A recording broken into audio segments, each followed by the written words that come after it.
As-tu déjà prié, pleuré, espéré, en te demandant « Est-ce qu'Allah subhanahu wa ta'ala est satisfait de moi ?» C'est une des questions les plus angoissantes qu'un cœur croyant puisse porter, parce qu'il n'y a rien de plus important que d'être aimé par Allah. Mais voilà, Allah ne parle pas avec des mots audibles, il parle par des signes. Et aujourd'hui, je vais te révéler les 10 signes clairs que ton Créateur t'aime, qu'il te protège et qu'il te rapproche de lui. Ces signes sont invisibles aux yeux insouciants. Mais pour les cœurs éveillés, ce sont des messages directs du ciel. Et attention, si tu reconnais même un seul de ces signes dans ta vie, sache que tu n'es pas n'importe qui. Tu es choisi. Et si tu ne les vois pas encore, ce n'est pas une condamnation, c'est un appel. Un appel urgent à te rapprocher, à changer, à revenir vers celui qui t'attend. Dans ce voyage, on va parler de paix intérieure, d'amour, de prière exaucée, de science, de foi pure.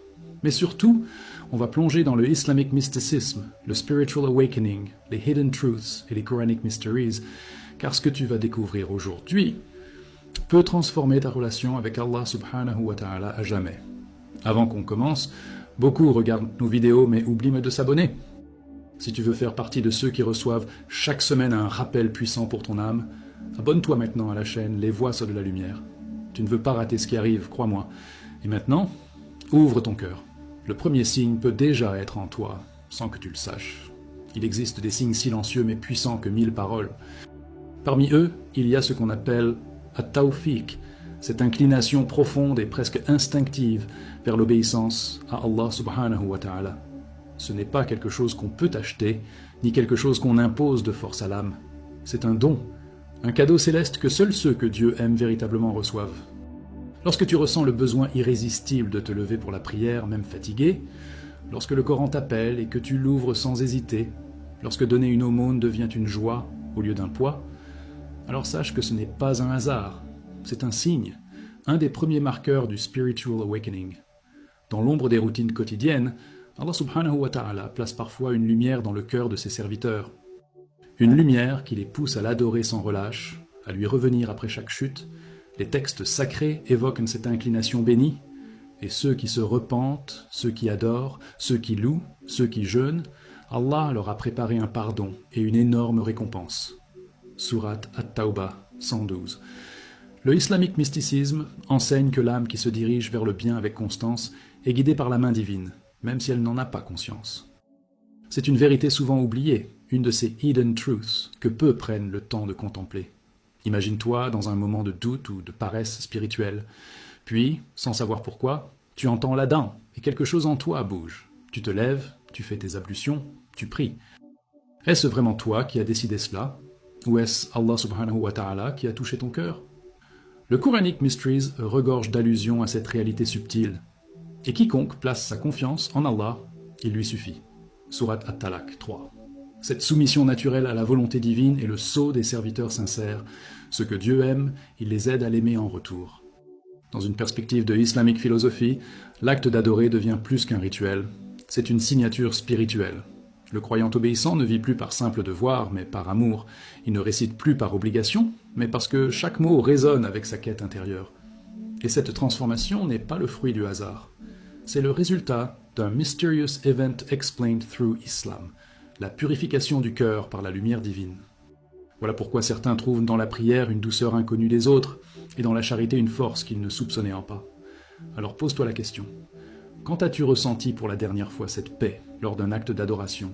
Ce sentiment que tu es exactement là où tu dois être, entre les mains de celui qui t'a créé?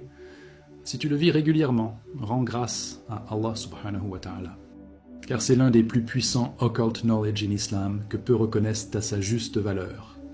Et si tu ne le ressens pas encore, ne t'inquiète pas, car le voyage vient à peine de commencer. Parlons maintenant d'un autre signe tout aussi fort, le dégoût du péché et le besoin de s'en éloigner. Il y a quelque chose de profondément mystérieux dans le fait de ressentir du remords.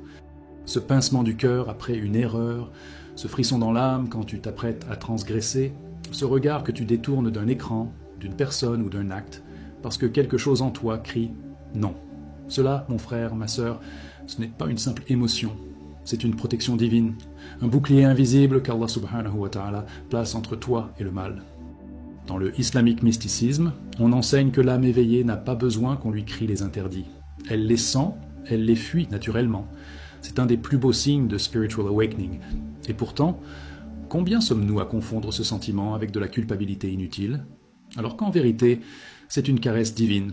Le prophète Muhammad sallallahu alayhi wa sallam a dit « Lorsque Allah aime un serviteur, il lui rend le péché amer », rapporté par At-Tabarani. Voilà une des hidden truths que beaucoup ignorent. Se sentir mal après un péché est une grâce et non un fardeau. C'est la marque que ton cœur n'est pas mort. Il vit, il respire et il souffre de s'éloigner de son Créateur. Cette réaction est un miracle, un des Quranic Mysteries les plus discrets et pourtant les plus puissants. Dans un monde où le péché est banalisé, où l'écran te propose l'illégalité en un clic, celui qui détourne le regard par crainte d'Allah subhanahu wa ta'ala est un héros silencieux. C'est lui que les anges entourent. C'est pour lui que les portes de la repentance s'ouvrent sans cesse. La islamique philosophie nous enseigne que le véritable libre arbitre n'est pas de faire ce qu'on veut, mais de choisir consciemment ce qui plaît à Allah. Et cela, mon frère, ma sœur, ne vient que lorsque ton cœur est connecté à une source plus haute que toi-même. Mais attention, s'éloigner du péché ne veut pas dire être parfait. Cela signifie lutter, reconnaître sa faute, revenir, retomber peut-être, mais toujours avec un cœur humble et sincère. C'est ce combat quotidien qui forge les véritables serviteurs. Le Occult Knowledge in Islam dévoile que même Iblis tremble face au cœur repentant, car il sait que celui qui revient vers Allah subhanahu wa ta'ala avec des larmes sincères est plus aimé que 1000 arrogants. Et chaque fois que tu dis « Astaghfirullah » avec le cœur, une porte s'ouvre dans le ciel. Alors pose-toi cette question simple mais profonde. Est-ce que je ressens encore du remords quand je m'éloigne de lui? Si oui, réjouis-toi. Ton cœur vit encore. Et sinon, alors ne t'effraie pas. Demande-lui de te réveiller. Car même le cœur le plus endormi peut se réveiller à l'appel de l'amour divin. Et maintenant que nous avons exploré le rejet du péché, il est temps de parler d'un autre signe céleste. La paix intérieure, cette tranquillité que rien dans ce monde ne peut offrir. Il y a des moments dans la vie où tout semble s'effondrer autour de toi. Les factures s'accumulent, les relations s'effritent, la santé vacille. Et pourtant, un calme étrange te traverse. Tu respires. Tu dis « Alhamdulillah ». Tu ne comprends pas pourquoi, mais tu sais au fond de toi que tout ira bien. Cette sensation, ce n'est pas de l'optimisme naïf, ni de la déconnexion émotionnelle. C'est la tumakna'na, la paix intérieure offerte par Allah subhanahu wa ta'ala à ceux qui l'aiment. C'est l'un des joyaux les plus purs du islamique mysticisme, un signe silencieux mais éclatant de sa satisfaction envers toi. Cette paix n'est pas l'absence de problème, c'est la présence de Dieu au milieu d'eux. Le prophète Muhammad sallallahu alayhi wa sallam, lorsqu'il était poursuivi, trahi, blessé, n'a jamais perdu cette lumière dans le cœur. Dans la grotte de Thawr, quand Abu Bakr alayhi salam tremblait de peur, il lui dit avec un sourire confiant « Ne t'afflige pas, Allah est avec nous ». Surat At-Tawbah 40. Voilà le cœur du spiritual awakening. Non pas fuir la réalité, mais la vivre avec une conscience divine. C'est l'empreinte invisible de l'amour d'Allah sur ton âme. Ce genre de sérénité ne s'achète pas, ne s'invente pas. Elle se cultive, elle se mérite. Et surtout, elle se reçoit. Par la prière, par le dhikr, par la méditation sur les Quranic Mysteries, par la confiance absolue dans le décret divin. C'est dans les instants les plus banals, une tasse de thé, un regard vers le ciel, une larme après la prière, que tu ressens soudain cette plénitude qui dépasse l'entendement. Le Occult Knowledge in Islam nous enseigne que cette paix est une forme de lumière intérieure que même les djinns ne peuvent éteindre. Dans la islamique philosophie, la paix véritable n'est pas un état, mais un lien entre l'homme et son créateur. Plus ce lien est solide, plus rien de ce bas monde ne peut abattre. Le croyant en paix est celui qui a accepté que tout vient d'Allah subhanahu wa ta'ala, le bonheur comme l'épreuve. Il ne se débat plus contre les vagues. Il apprend à flotter sur elles avec le nom de Dieu sur les lèvres. Il a compris cette hidden truth. L'âme ne se repose que lorsqu'elle est revenue à sa source. Et toi, mon frère, ma sœur, quand as-tu ressenti cette paix pour la dernière fois? Était-ce pendant la prière de Fajr, ou en entendant un verset qui parlait directement à ton cœur? Si tu ressens cela souvent, réjouis-toi. Si c'est rare, cherche-le. Car Allah subhanahu wa ta'ala est proche de ceux qui le cherchent avec sincérité. Et maintenant que nous avons goûté à cette sérénité divine, il est temps de découvrir un autre signe lumineux. L'amour inexplicable que les gens te portent, sans que tu saches pourquoi. As-tu déjà rencontré une personne que tout le monde semble aimer? Un sourire, une présence, et les cœurs s'ouvrent. pas de richesse particulière, pas de beauté extraordinaire, mais une lumière que les gens ressentent. Cette lumière, mon frère, ma sœur, ne vient pas d'eux, elle vient d'en haut. Le prophète Muhammad sallallahu alayhi wa sallam a dit « Quand Allah aime un serviteur, il appelle Jibril alayhi salam et dit « Je l'aime, aime-le aussi. » Puis l'amour se répand dans les cieux et sur la terre. Bukhari and Muslim. Voilà l'un des Quranic Mysteries les plus bouleversants. Si les gens t'aiment sincèrement, c'est peut-être parce qu'Allah subhanahu wa ta'ala t'a déjà choisi. Dans le islamique mysticisme, on apprend que les cœurs sont entre les mains d'Allah subhanahu wa ta'ala. Ce n'est donc pas ton charisme, ton éloquence ou ton apparence qui te rendent aimer, mais ta connexion avec lui.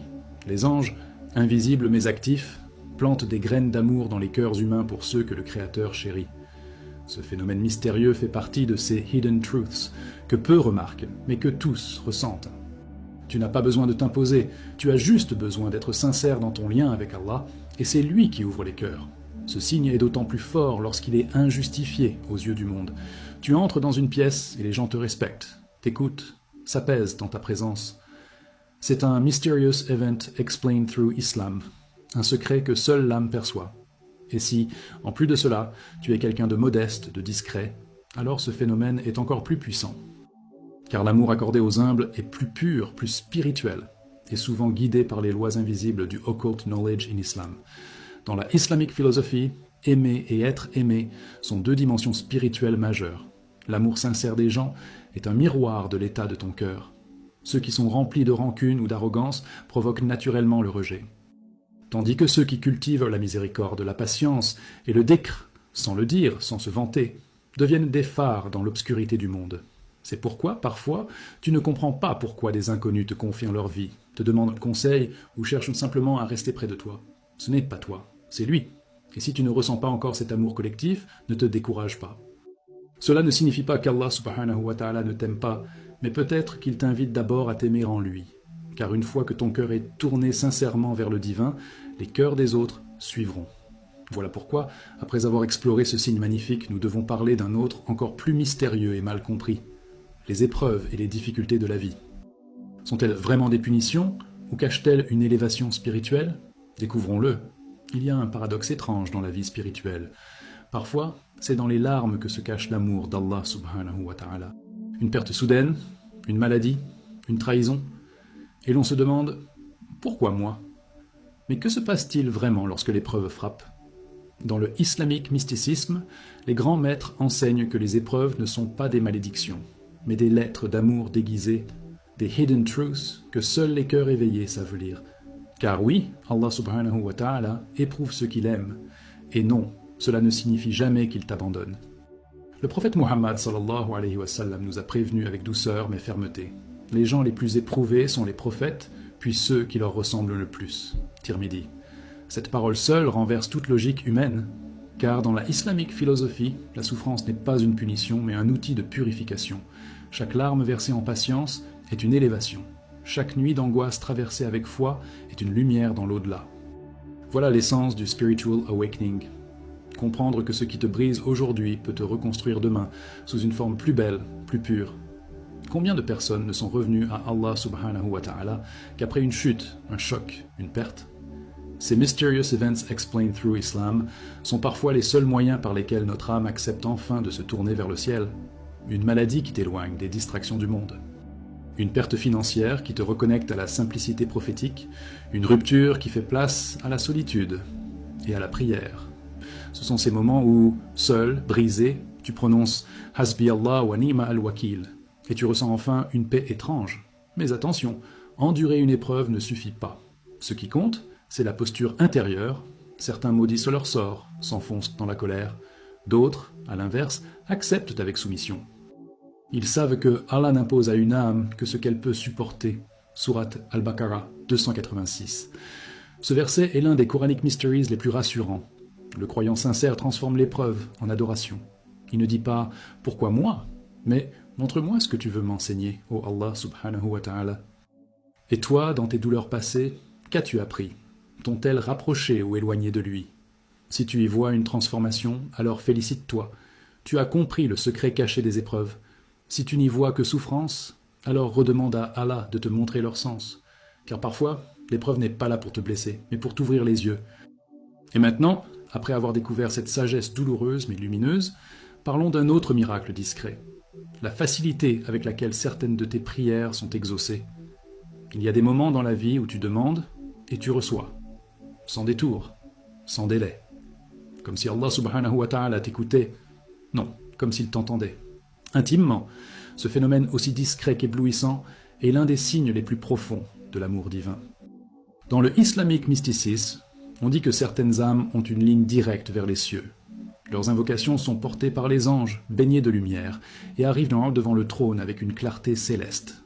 Ce n'est pas du hasard, c'est une preuve, une signature d'un spiritual awakening authentique.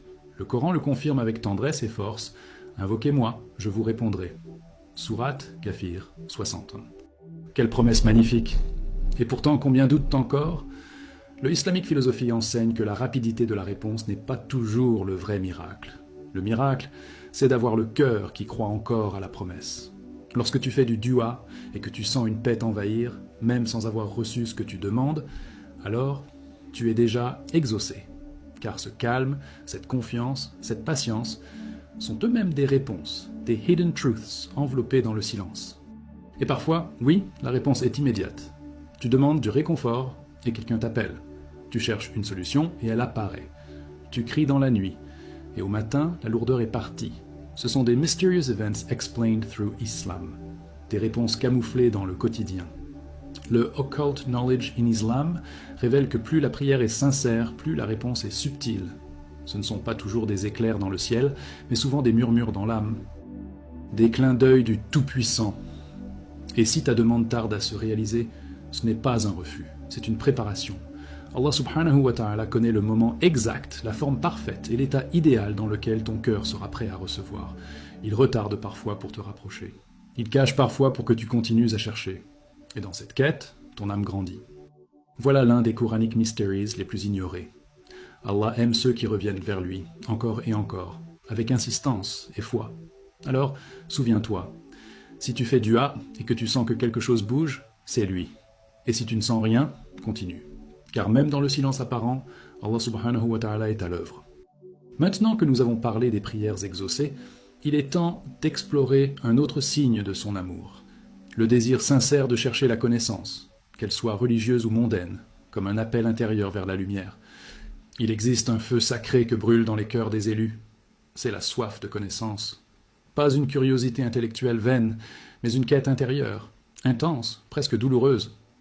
Lorsqu'une personne se sent attirée par la science, qu'elle soit religieuse ou utile à la société, ce n'est pas simplement une qualité personnelle, c'est un cadeau céleste.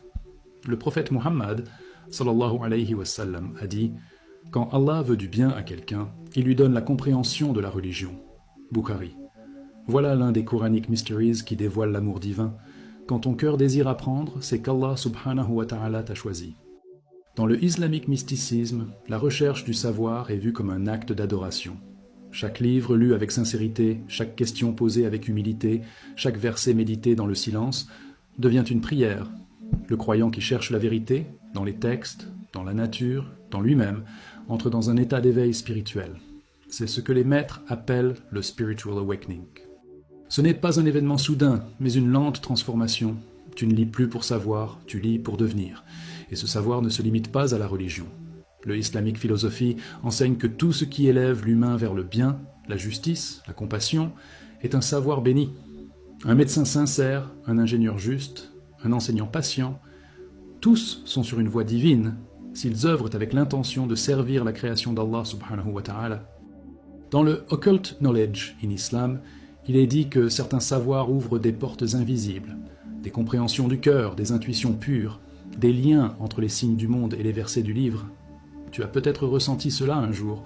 En lisant un hadith, quelque chose t'a frappé comme une vérité oubliée. En écoutant une conférence, une phrase t'a bouleversé sans raison apparente. Ce sont des mysterious events explained through Islam. Des moments où le savoir cesse d'être une information et devient une transformation. Un miroir dans lequel tu te vois comme tu es et comme tu pourrais être. Et c'est là que tu comprends que la quête du savoir est une des plus hautes formes d'adoration. Alors, si tu ressens en toi cette faim de comprendre, de lire, d'apprendre, ne l'ignore pas, nourris-la. Car c'est Allah subhanahu wa ta'ala qui t'appelle à lui à travers les mots, les idées, les vérités. Et si tu ne la ressens pas encore, commence par une intention sincère, ouvre un livre, écoute un rappel, assieds-toi avec les gens de science. Car celui qui cherche avec pureté finit toujours par trouver. Et maintenant, parlons d'un autre signe puissant. Ce souci constant d'éviter le doute, les zones grises, les choses incertaines. Dans un monde où tout semble flou, où le bien et le mal se confondent, il existe une lumière rare, presque invisible, celle de celui qui fuit les zones grises. Celui qui, par amour pour Allah subhanahu wa ta'ala, choisit de ne pas frôler le haram, même si le halal n'est pas clairement interdit. Ce souci profond de préserver son cœur des impuretés, même subtiles, est un des signes les plus raffinés de la spiritual awakening. Le prophète Muhammad sallallahu alayhi wa sallam a dit « Le licite est clair et l'illicite est clair. Entre les deux se trouvent des choses douteuses que beaucoup de gens ne connaissent pas. » Bukhari et Muslim. Voilà l'essence du islamique mysticisme. Celui qui évite les choses douteuses ne le fait pas par peur, mais par amour. Il ressent que son cœur est un sanctuaire, et il refuse de le polluer. Dans la islamique philosophie, on apprend que les péchés subtils ternissent la lumière intérieure, même si le monde les ignore. Ainsi, le croyant éveillé ne cherche pas seulement ce qui est autorisé, il cherche ce qui est pur, ce qui rapproche d'Allah subhanahu wa ta'ala. Ce choix constant, discret, intérieur, est une preuve d'un lien intime avec le divin, une de ces hidden truths qui n'appartient qu'aux âmes sensibles. Il y a ceux qui disent « mais ce n'est pas interdit ». Et il y a ceux qui disent « mais est-ce que cela plaît à Allah ?» Voilà la vraie question du cœur sincère. Fuir les choses douteuses, c'est comme éviter les bords d'une falaise. Même si tu ne tombes pas, pourquoi t'en approcher? Le Occult Knowledge in Islam révèle que cette attitude est souvent inspirée par les anges qui veillent sur l'âme pure. Ce n'est pas de la faiblesse, c'est de la force spirituelle, celle qui te permet de dire non quand tout le monde dit oui. Et toi, dans ta vie, combien de fois as-tu ressenti ce malaise en face d'une situation floue? Ce petit pincement, ce doute intérieur, ce n'est pas ton esprit, c'est ton âme. Elle te parle. Et si tu écoutes, tu entres dans une des formes les plus subtiles du Mysterious Events Explained Through Islam. Car Allah subhanahu wa ta'ala guide ceux qui cherchent la clarté. Et parfois, cette guidance vient sous forme de prudence, une distance volontaire, un refus doux, un silence choisi. Alors, si tu es de ceux qui fuient les ambiguïtés, félicite-toi. Tu es sur un chemin rare, précieux et aimé d'Allah subhanahu wa ta'ala. Et si ce n'est pas encore ton cas, demande à ton Seigneur de purifier ton cœur, de rendre ton âme sensible à ces signes. Car après cette vigilance intérieure, vient un autre don divin encore plus beau, le goût de la foi, cette douceur que l'on ressent dans l'adoration et la proximité avec Dieu. Il y a des plaisirs dans cette vie que même le plus grand festin ne peut offrir. Ce sont des plaisirs de l'âme. Parmi eux, un se distingue par sa pureté et son intensité.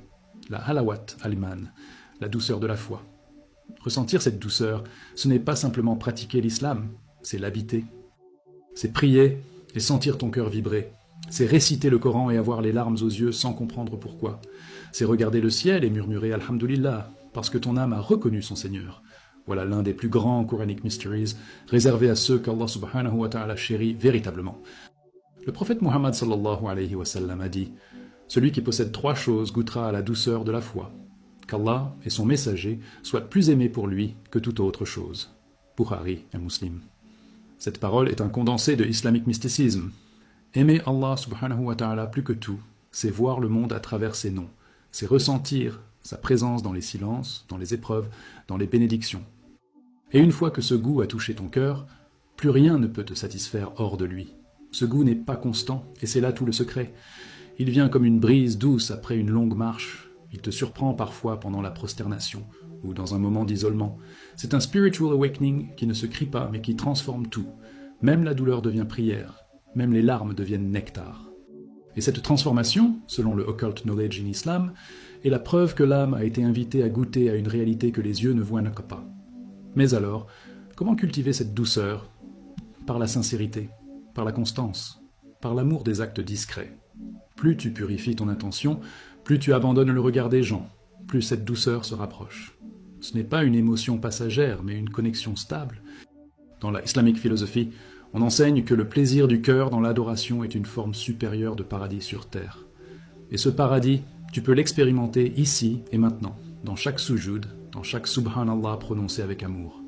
Et toi, as-tu déjà goûté cette douceur? T'est-elle familière, ou est-elle encore un mystère?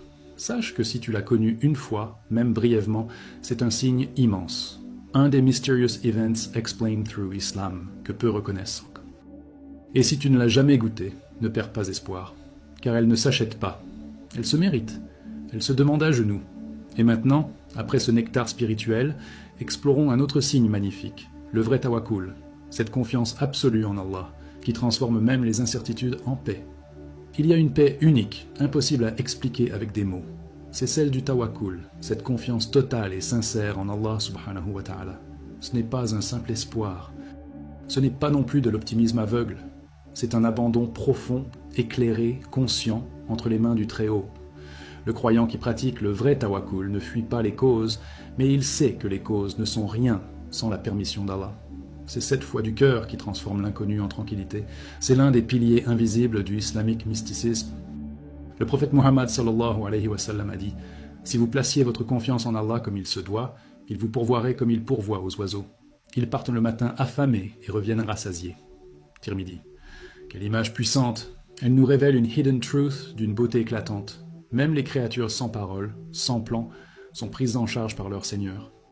Alors toi, avec ta foi, ton intelligence, ton cœur, crois-tu qu'il t'abandonnera?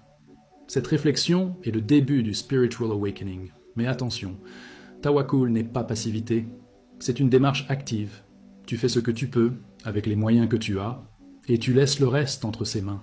Tu te lèves, tu travailles, tu cherches, tu pries, et ensuite tu dis « Ya Rab, j'ai fait ma part, maintenant je te laisse le reste ».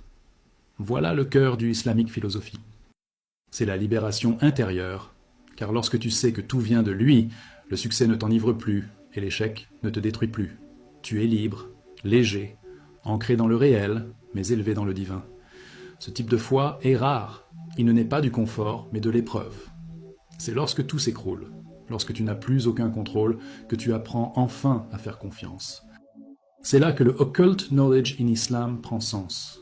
Allah subhanahu wa ta'ala ne t'enlève pas les choses pour te punir, mais pour t'apprendre à t'accrocher à lui seul. Et dans cet état, tout devient possible.